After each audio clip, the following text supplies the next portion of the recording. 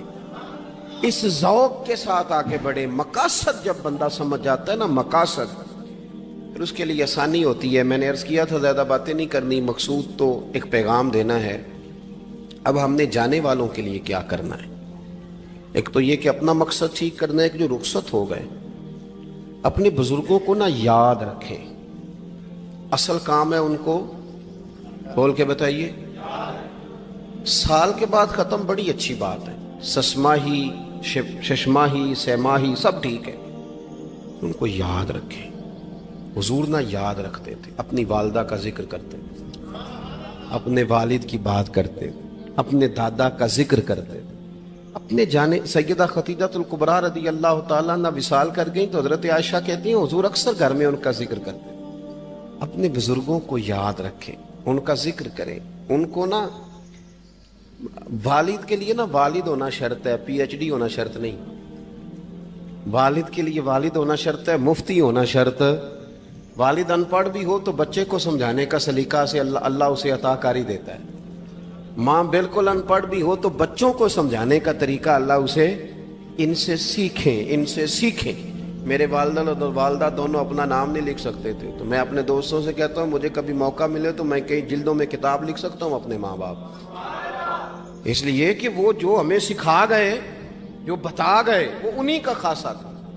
تو اپنے ایک تو جانے والوں کو یاد رکھیں، دوسرا ان کے لیے دعا کریں تو درد سے کریں، سونی کر کے کریں، صحیح کر کے کریں، اکیلے بیٹھ کے کریں۔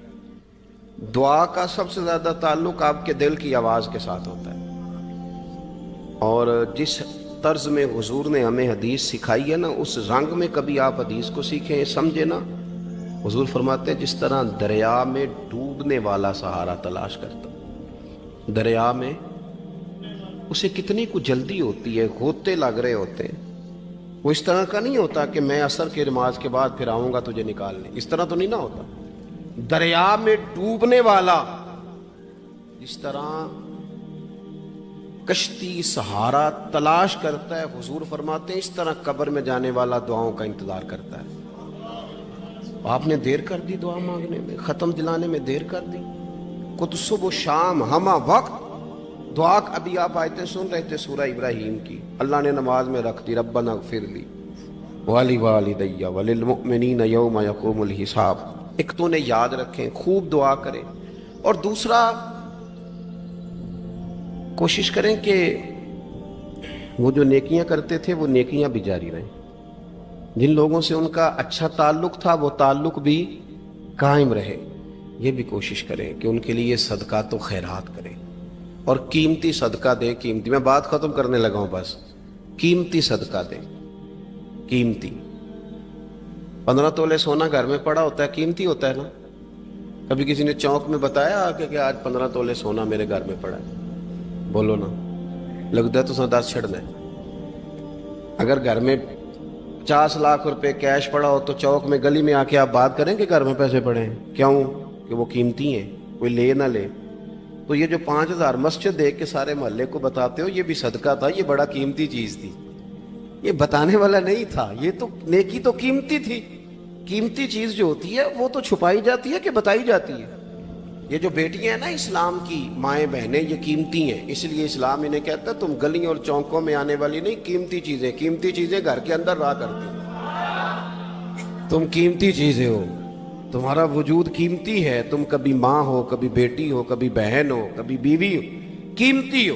اس لیے تمہیں اسلام کہتا ہے کہ گھر کے اندر رہو گی تو تمہاری قیمت رہے گی۔ کچھ چیزیں ایسی ہیں جو چوکوں میں گلیوں میں پھیل جائے تو ان کی قیمت نہیں رہتی، اس لیے تمہیں کہا جاتا ہے کہ گھر میں رہو. یہ جو تمہیں چونکوں میں لاتے ہیں یہ تمہیں بے وقت کرنا چاہتے ہیں، بے قیمت کرنا چاہتے ہیں.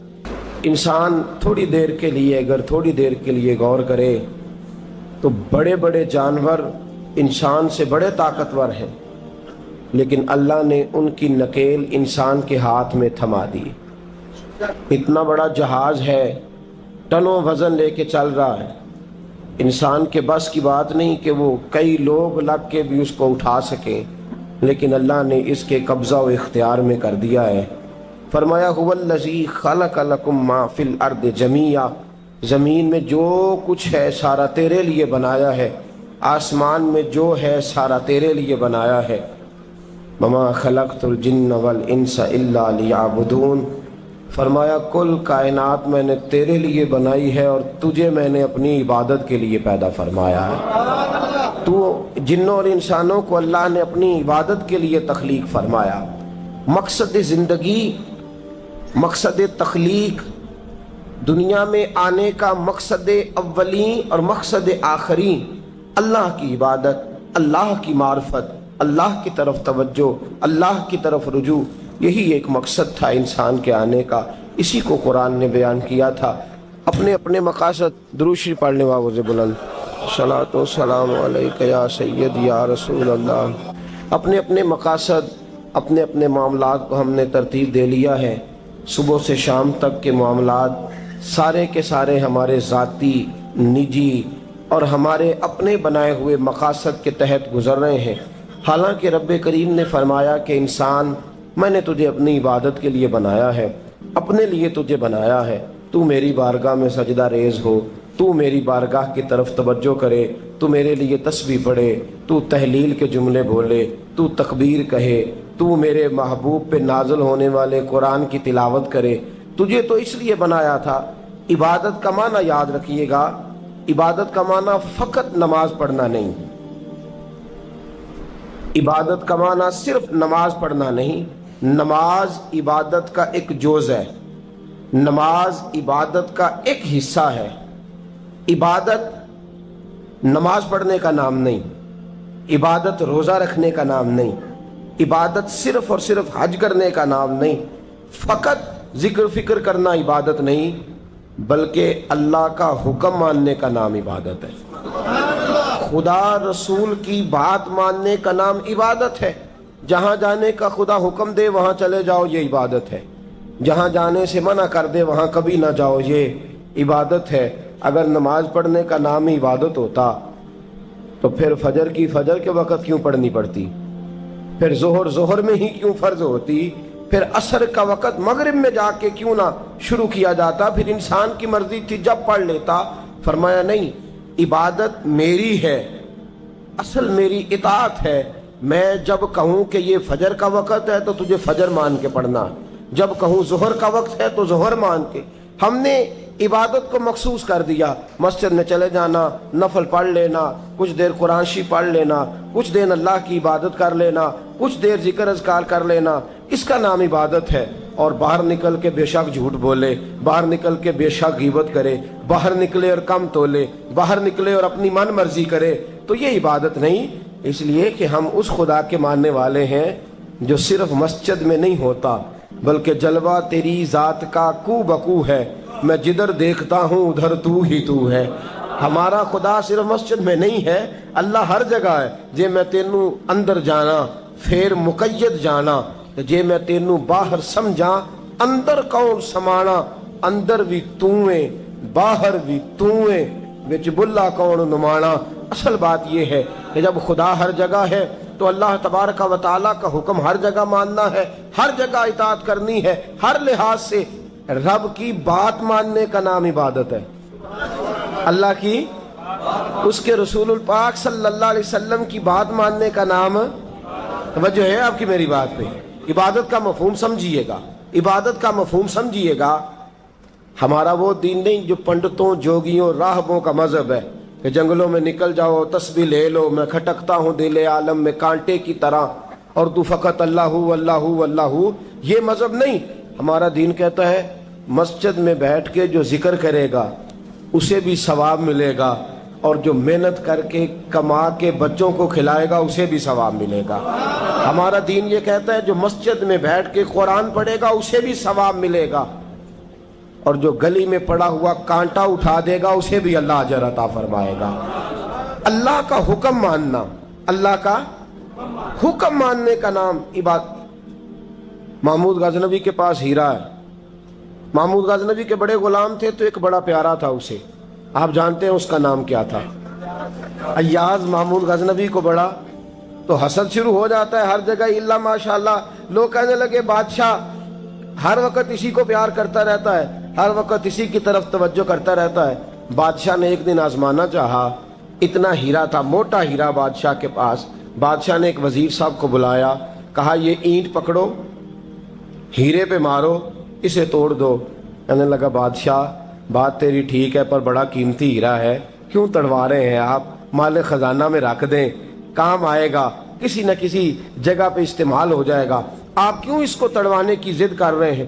بادشاہ سلامت نے کہا اچھا تم نے ٹھیک مشورہ دیا، میں ہی جذبات میں آ گیا تھا۔ ایک دوسرے آدمی کو بلایا، اس کو کہا یہ ہیرا توڑنا ہے۔ اس نے کہا بادشاہ مجھے لگتا ہے پوری دنیا میں اتنا موٹا ہیرا تیرے پاس ہے، کسی اور کے پاس نہیں ہوگا، یہ توڑنے کی چیز نہیں تجوری میں سنبھالنے کی چیز ہے، اسے سنبھال کے رکھ۔ تیسرے کو بلایا، چوتھے کو بلایا، جس کو بھی بلاتا رہا وہ بادشاہ کو سمجھاتا رہا، جس کو بلایا بادشاہ کو سمجھایا۔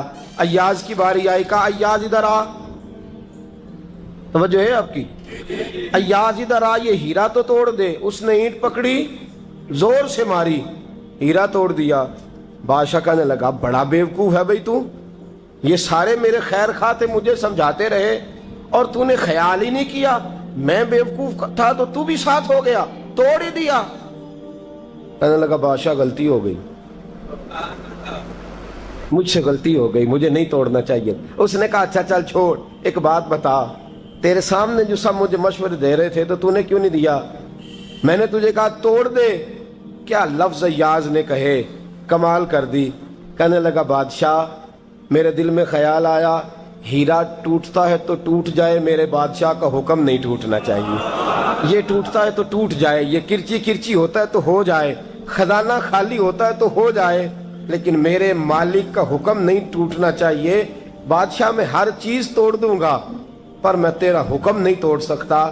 بس دوستو یہی عبادت ہے، بلا مثال و بلا تشبیہ بات سمجھیے گا۔ جس نے خدا کا حکم توڑ دیا اس نے عبادت نہیں کی، اور جس نے خدا کا حکم اچھا آؤ نماز کے لیے، دکان کا وقت ہے، گاہک بھی زیادہ آ گئے ہیں، رش پڑ گیا ہے، اب تھوڑا وقت مشکل ہو جائے گا، ذرا تھوڑی دیر میں پڑھ لوں گا۔ ہیرا ٹوٹتا ہے تو ٹوٹ جائے، گاہک آنے کا سلسلہ ٹوٹتا ہے تو ٹوٹ جائے، روزی آنے کا سلسلہ ٹوٹتا ہے تو ٹوٹ جائے، مسلمانوں خدا کا حکم نہیں ٹوٹنا چاہیے، رسول اللہ کا فرمان نہیں ٹوٹنا چاہیے۔ میرے رسول پاک صلی اللہ تعالی علیہ وسلم کا اقبال نے کیا کہا؟ کہنے لگا اے طائر لاہوتی، اس رزق سے موت اچھی جس رزق سے آتی ہو پرواز میں کوتاہی۔ کہا خدا کا حکم نہ توڑ بیٹھنا، اور عبادت بھی جس کو اللہ کہہ دے وہ عبادت ہے۔ ایک بندہ زوال کے وقت نماز پڑھنے کھڑا ہو جائے تو ہو جائے گی، کیوں؟ نماز نہیں پڑھ رہا؟ اچھا میں آپ کو روایت سناتا ہوں، شیر خدا مولا کائنات حضرت علی المرتضی رضی اللہ تعالیٰ عنہ فرماتے رسول پاک صلی اللہ علیہ وسلم نے ہمیں منع فرمایا جب عید الفطر کا دن ہو یا عید الاضحیٰ کا دن ہو تو تم نے کیا کرنا ہے؟ فجر کی نماز پڑھنی ہے، اس کے بعد اشراق چاشت نہیں پڑھنی، فجر سے لے کر عید کی نماز تک درمیان میں کوئی نماز نہ پڑھنا۔ جب عید کی نماز ہو چکے پھر تمہیں اجازت ہے جتنے مرضی نفل پڑھو، لیکن فجر سے لے کر عید تک تم کوئی اور نماز نفل درمیان میں نہ پڑھنا۔ حضرت علی المرتضی شیر خدا کا زمانہ ہے، عید کا اعلان ہو گیا، عیدگاہ میں لوگ کٹھے ہو رہے ہیں، ایک شخص دوڑا آیا، اس نے آ کے نماز کی نیت باندھ لی۔ توجہ ہے آپ کی؟ میں نے کہا عبادت ہے خدا کا حکم ماننے کا نام۔ حضرت علی رضی اللہ تعالیٰ عنہ نے نماز کے بعد اس شخص کو بلایا، فرمایا ادھر آ، تجھے نہیں پتا کہ جب تک عید کی نماز نہیں ہوتی کوئی اور نفل نہیں پڑھیں گے؟ کہنے لگا جی میں نے نماز ہی پڑھی ہے، کوئی جرم کیا ہے؟ نماز پڑھی ہے نا, میں نے سجدہ کیا ہے, کچھ جرم ہے؟ حضرت علی نے تلوار نکال لی, فرمایا جو مصطفیٰ کی سنت توڑ کے نفل بھی پڑھے گا میں اس کا بھی سر قلم کر دوں گا, جو رسول پاک کے حکم کے خلاف عبادت بھی کرے گا اس کو بھی قتل کر دیا جائے گا. توبہ کر. یاد رکھیے گا, عبادت خدا رسول کی بات ماننے کا نام ہے. آپ سویرے 8 بجے اٹھ کے کھڑے ہو جائیں کہ میں نے تو فجر پڑھنی ہے, فجر کا وقت 8 بجے نہیں ہوتا, وہ گزر گئی 4 بجے, 4:15 بجے ہو چکا. ایک شخص شام 7 بجے کھڑا ہو جائے, کہے جی میں تو ظہر کی نماز 7 بجے پڑھا کروں گا, یہ کیسے ممکن ہے؟ اس کا وقت تو 2 بجے کے راؤنڈ اباؤٹ ہے, تجھے اسی وقت ادا کرنی. یاد رکھیے گا عزیز ساتھیو, عبادت اللہ کا حکم ماننے کا نام ہے, لیکن عبادت کی بہت بڑی جو ایک رکن ہے, عبادت کا بہت بڑا جو ایک جز ہے وہ نماز پڑھنا, بہت بڑا جز. حضرت محمد بن ابی بکر حضرت صدیق اکبر کے صاحبزادے رضی اللہ تعالیٰ عنہ کیا فرماتے ہیں؟ فرماتے ہیں مسلمانوں بڑے نصیبوں والے ہو, بڑے نصیبوں والے ہو, تمہیں تو اللہ کی بارگاہ میں جانے کے لیے اجازت ہی نہیں لینی پڑتی, اللہ نے تمہارے لیے دروازہ ہی کھول دیا ہے. جب دل کیا, وضو کیا, نماز کی نیت باندھی, اللہ کے دروازے کھل گئے, اور بغیر کسی ترجمان کے تم نے اپنے رب سے بات کرنی شروع کر دی.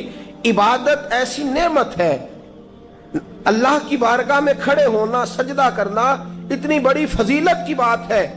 یہ حدیث میرا خیال ہے آپ کو کبھی بھولنی نہیں چاہیے. سید عالم نور مجسم شفیع معظم صلی اللہ علیہ وسلم نے فرمایا, بتاؤ اگر کوئی کسی کے گھر مہمان جائے تو میزبان اس کے ساتھ کیا سلوک کرے گا؟ تو صحابہ کہنے لگا یا رسول اللہ, جتنا میزبان اچھا ہوگا اتنا ہی اچھا سلوک کرے گا, جتنا وہ اعلیٰ ہوگا اتنا ہی اعلیٰ سلوک کرے گا, جتنا وہ عرفہ ہوگا اتنی ہی اس کی بات بھی بڑی ہوگی. نبی پاک صلی اللہ علیہ وسلم نے فرمایا جو مسجد جاتا ہے وہ اللہ کا مہمان ہے, جو مسجد جاتا ہے وہ اللہ کا مہمان ہے. فرمایا میزبان کے ذمے ہے کہ مہمان کے اوپر رحمت کرے, کرم کرے. فرمایا جب تو مسجد جاتا ہے تو خدا بھی رحمتوں کے دروازے کھول دیتا ہے, اللہ تیرے لیے فضل کے دروازے کھول دیتا. نبی پاک صلی اللہ تعالی علیہ وسلم نے فرمایا جب تو اپنے گھر سے مسجد جانے کے لیے ابھی نکلتا ہے, ابھی تو گیا نہیں, ابھی تو نکلا ہے, فرمایا تو نے سیدھا پیر اٹھایا ہے تو تیرا ایک درجہ بلند ہو گیا ہے, تو نے الٹا قدم اٹھایا ہے تو تیرا ایک گناہ معاف ہو گیا ہے, پھر تو نے سیدھا قدم اٹھایا ہے تو تیرا ایک درجہ بلند ہو گیا. اپنی اپنی طبیعت ہے نا. حضور نے حدیث سنائی, حضرت سیدنا اسید بن حزیر رضی اللہ تعالیٰ عنہ دیہاتی آدمی تھے, مسجد نبوی سے دور گھر تھا, مسجد آنے جانے کے لیے گدھا رکھا ہوا تھا, گدھے پہ بیٹھ کے مسجد آتے تھے, نماز پڑھ کے اسی پہ بیٹھ کے لوٹ جاتے تھے. جس دن حضور نے فرمایا نا ایک قدم پہ ایک گناہ معاف ہوتا ہے, ایک قدم پہ ایک نیکی ملتی ہے, گدھا گھاری چھوڑا ہے. صحابہ کہنے لگے یار دور کا تیرا سفر ہے, تم آرام سے گدھے پہ آ جا. کہنے لگے کیوں, میں کیوں گدھے پہ آؤں, میں تو روز پیدل آؤں گا, تم سب کے تھوڑے تھوڑے گناہ معاف ہوں گے, تھوڑے تھوڑے درجے بلند ہوں گے. میں نے چونکہ دور سے آنا ہے, اللہ میرے زیادہ گناہ معاف فرمائے گا, میرے زیادہ درجے بلند فرمائے گا, میرے اوپر زیادہ کرم نوازی فرمائے گا. جو مسجد کی طرف چل کے آیا ایک ایک قدم پر اللہ اس کے درجے بلند کرے گا, ایک ایک قدم پہ اللہ اس کے گناہ معاف کرے گا. نبی پاک صلی اللہ تعالی وسلم کی اپنی سنت کیا ہے؟ حضرت زید بن ثابت رضی اللہ تعالیٰ عنہ فرماتے ہیں میں ایک دن حضور کے ساتھ مسجد کی طرف نکلا, جب ہم جانے لگے نا تو جو رسول پاک کا انداز تھا نا چلنے کا وہ بڑا پیارا ہوتا تھا, دھیما سا چلتے تھے, نظر مبارک جھکی رہتی تھی. سید عالم صلی اللہ علیہ وسلم کی ادائیں ایسی حسین تھیں, تیری سیرت تیری صورت زمانے سے نرالی ہے, تیری ہر ایک ادا پیارے ادائے بے مثالی ہے. فرمایا جھکی جھکی نظروں سے حضور چلتے تھے. آج میں ساتھ ہوں, پہلے بھی کئی دفعہ ساتھ تھا, مسجد کی طرف جا رہے تھے, کسی جگہ سے واپس لوٹے تھے, کسی کے گھر سے مسجد جا رہے تھے. فرمایا ہلکے ہلکے قدم, چھوٹے چھوٹے قدم, آہستہ آہستہ حضور چل رہے ہیں. فرماتے ہیں میرے دل میں بار بار خیال آتا, بار بار خیال آتا کہ یہ حضور کا چلنے کا وہ انداز نہیں جس انداز میں حضور چلتے ہیں. چلتے پہلے بھی دھیما ہے، چلتے پہلے بھی بڑا پروقار ہے، لیکن آج کچھ زیادہ ہی آہستہ چل رہے ہیں، آج قدموں میں زیادہ ہی ٹھہراؤ آ گیا ہے. فرماتے میں بے چین تھا، میرے دل میں تصور تھا، جرت نہیں کرتا تھا پوچھ لوں اے پائے نظر ہوش میں آ یہ کوے نبی ہے، آنکھوں سے بھی چلنا یہاں بے ادبی ہے. جرت نہیں ہوتی تھی کہ پوچھ ہی لوں، استفسار ہی کر لوں. فرماتے مسجد کا دروازہ آیا، کمال یہ تھا کہ آگے آگے حضور تھے، پیچھے پیچھے میں تھا. جب مسجد کا دروازہ آیا تو حضور نے رخ پھیرا، فرمایا تو سوچ رہا ہوگا کہ میں آہستہ آہستہ کیوں چل رہا ہوں، تو سوچ رہا ہوگا کہ میں آہستہ. ایک شعر ہے، اللہ کرے آپ کو یاد رہ جائے. میں بریلی شریف حاضر ہوا تو میں نے، ہمارے ایک شیخ تھے حضرت صدر العلماء علامہ تحسین رضا صاحب رحمۃ اللہ علیہ، میں نے ان سے کہا حضرت جی کو تازہ شعر لکھ کے دیں مجھے، تازہ. تو کہنے لگے لو تازہ شعر آیا ہے، ابھی لکھا ہے. اعلیٰ حضرت فاضل بریلوی کے بھائی تھے مولانا حسن رضا، ان کے پوتے ہیں مولانا تحسین رضا رحمۃ اللہ تعالی علیہ. 2008 میں آپ کا وصال ہوا، تازہ شعر لکھا. کہنے لگے علم غیب رسول کے منکر اس حقیقت کو بھول جاتے ہیں. اللہ کرے آپ شعر کے حسن کو سمجھیں، اور جو شعری ذوق کے لوگ ہیں وہ سمجھے کہ بات کہاں سے چھیڑی ہے، کہاں تک گئی ہے. علم غیب رسول کے منکر اس حقیقت کو بھول جاتے ہیں. غیب مانا کہ راز ہے لیکن راز اپنوں سے کب چھپاتے ہیں. علم غیب رسول کے منکر اس حقیقت کو بھول جاتے ہیں. غیب مانا کہ راز ہے لیکن راز اپنوں سے کب چھپاتے ہیں. حضرت زید بن ثابت رضی اللہ تعالیٰ عنہ فرماتے رخ پھیرا اور حضور نے فرمایا تو سوچ رہا ہوگا کہ سونے آج بڑے دھیمے دھیمے قدم چل رہے ہیں، بڑا آہستہ آہستہ قدم اٹھا رہے ہیں. حضور نے فرمایا جو مسجد کی طرف چل کے جاتا ہے اللہ کی رحمت آگے بڑھ کے اس کا استقبال کرتی ہے. اور فرمایا جتنے قدم زیادہ ہوتے ہیں اتنے درجے بھی زیادہ بلند ہوتے ہیں. میں اس لیے آہستہ آہستہ آیا ہوں کہ اللہ میرے زیادہ درجے بلند فرما دے، اس لیے آیا ہوں کہ زیادہ درجے. مسجد میں اس لیے آہستہ، عبادت کی فضیلت دیکھیں، گھر سے بندہ چلے، ابھی پتہ نہیں مسجد میں وضو کرنا ہے اس نے، ابھی پتہ نہیں 2 رکعتیں پڑھے گا کہ 4 پڑھے گا. فرمایا عبادت کے لیے نکل بھی پڑے تو اللہ اس کے درجے بلند کرنے شروع فرما دیتا ہے. درجے بلند ہونے شروع ہو گئے. بنو سلمہ قبیلہ ہے، محلہ ہے. بنو قریظہ یہودیوں کا محلہ تھا، اس کے بعد بنو سلمہ مسلمانوں کا محلہ تھا، اور تقریباً آج کے حساب سے 1.5-2 کلومیٹر کا فاصلہ تھا مسجد نبوی سے. پیدل چل کے آتے تھے لوگ. کتنے کلومیٹر؟ پیدل چل کے آتے تھے، وہاں سے پیدل آتے تھے نماز پڑھنے. مسجد نبوی کے ساتھ یہودیوں کے مکان تھے، انہوں نے وہ جگہ خالی کر دی. بنو سلمہ قبیلے کے لوگوں نے چاہا کہ ہم جگہ کو خرید لیں. نبی کریم علیہ السلام کو پتہ چلا، حضور نے بلایا، فرمایا مجھے پتہ چلا ہے تم مسجد کے قریب آنے لگے ہو، ویسے ایک بات میرے دل میں ہے، میرا دل کرتا ہے کر دوں.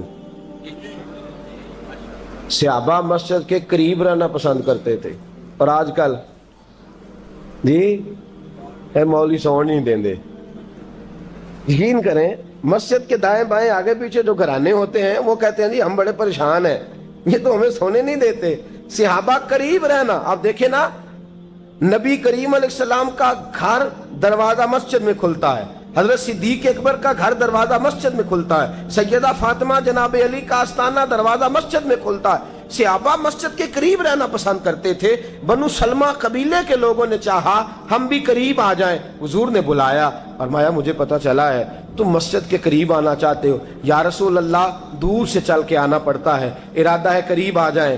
حضور نے فرمایا دور ہی رہو، تم اس طرح کرو دور ہی رہو. کہا یا رسول اللہ کیا مطلب؟ فرمایا فرشتے جب بھی نیکیاں لکھتے ہیں عبادت کی، ابھی تک تمہارا پہلا نمبر ہے، ابھی تک تمہارا پہلا نمبر ہے. یا رسول اللہ کیا مطلب؟ فرمایا اس لیے کہ تم دور سے چل کے آتے ہو تو اللہ تمہیں زیادہ اجر عطا فرماتا ہے. آخر دعوانا ان الحمدللہ.